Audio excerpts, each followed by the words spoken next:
Friends, నమస్తే. Welcome to my channel పక్క village పరుడు. అయితే నిన్న ఒక న్యూస్ చూసిన, అయితే నిజమా కాదనేది మీరు ఒకసారి నాకు కామెంట్ పెట్టండి, ఓకేనా? అదే మన సీఎం రేవంత్ రెడ్డి సార్ గారు ఒక శుభవార్త చెప్పిండంట.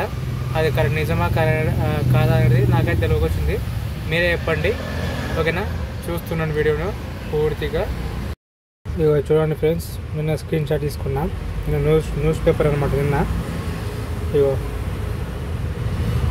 హైదరాబాద్లో ఆటో రిక్షా వాళ్ళకు పండుగ లాంటి శుభవార్త, ఓకేనా?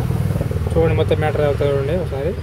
ఇదే ఈ నేపథ్యంలో హైదరాబాద్ నగరంలో జనాభా పెరుగుదల, పర్యావరణ పరిరక్షణ దృష్టిలో ఉంచుకొని రేవంత్ రెడ్డి ప్రభుత్వం 65,000 కొత్త 3-వీలర్ ఆటో రిక్షలకు అనుమతి ఇస్తూ జియో 263ను జారీ చేసిందనమాట. ఈ మేరకు దీనిపై రవాణా శాఖ పొన్నం ప్రభాకర్ చొరవ చూసుకొని హైదరాబాద్ నగరంలో గత కొంతకాలం కొత్త ఆటో రిక్షాలకు పరిమితి ఉంది. కొత్త ఆటో రిక్షాలకు నడిపేందుకు గత కొంతకాలంగా పర్మిట్లు ఇవ్వలేదు. అంటే పర్మిట్లు అనమాట. ఇది పర్మిట్ గురించో డిస్టిక్ గురించి అయితే కాదనుకుంటున్నా, పర్మిట్లు అనమాట. అదే auto permit auto city auto ఉంటుంది కదా, దానికోసం అనుకుంటున్నా.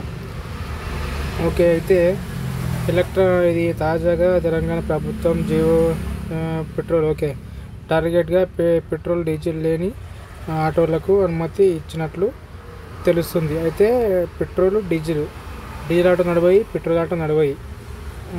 అదే ఎల్పిజి సిఎన్జి నడుస్తే బాగుంటుందని ఈ క్రమంలో ఔటర్ రింగ్ రోడ్డు పరిధిలో కొత్తగా 20,000 ఆటోలు రిక్షాలకు అనుమతించారు. దీంతో పాటు 10,000 ఎల్పిజి ఆటో రిక్షాలకు అనుమతి 10,000 కొత్త సిఎన్జి ఆటో రిక్షాలకు అనుమతి. మనకైతే సవనికి రాదు, అర్థం చేసుకోండి మీరే, ఓకేనా? అయితే 10,000 ఆటోలు ఎల్పిజి, 10,000 సిఎన్జి ఆటోకు అనుమతి ఇచ్చారు. అది ఎక్కడ అనుమతి ఇచ్చారో అర్థం కాకొచ్చింది నాకైతే. మీ అర్థమైతే ఒకసారి నాకు చెప్పండి. ఇంకో టార్గెట్ ఈ క్రమంలో హైదరాబాద్లో ముఖ్యంగా సిఎన్జి ఎల్పిజి తీసుకొని నడపడంలో ప్రజావరణ పరచాలని, వాయు కాలుష్యాన్ని తగ్గించాలని అనుకుంటారన్నమాట. వాళ్ళు అదుపులో పెట్టవచ్చని సర్కారు భావిస్తుంది. అదేవిధంగా గతంలో ఓఆర్ లోపల ప్రజావరణ ఉండేది కాదు, కానీ ప్రస్తుతం ఎలక్ట్రానిక్ సిఎన్జి ఎల్పిజిలు ఆటోలకు అనుమతి ఇవ్వడంతో ప్రజావరణ మెరుగుపడతారని తెలుస్తుంది. దీంతో పాటు ఆటో రిక్షాలు నడిపి జీవనం సాగించే వారికి దాదాపు 65,000 కుటుంబాలకు ఉపాధి అవకాశాలు లభిస్తాయని సీఎం రేవంత్ రెడ్డి సర్కారు నిర్ణయం తీసుకున్నది తెలుస్తుంది, ఓకేనా? అర్థమవుతుందా?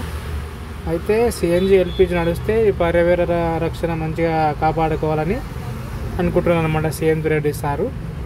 అయితే డీజిల్ ఆటోలు బంద్ అనమాట. ఇప్పుడు నాకు తెలిసి అయితే డిస్ట్రిక్ట్ ఆటోలు కూడా సిఎన్జి అండ్ ఎల్పిజి పర్మిషన్ ఉందేమో నేను అనుకుంటున్నా.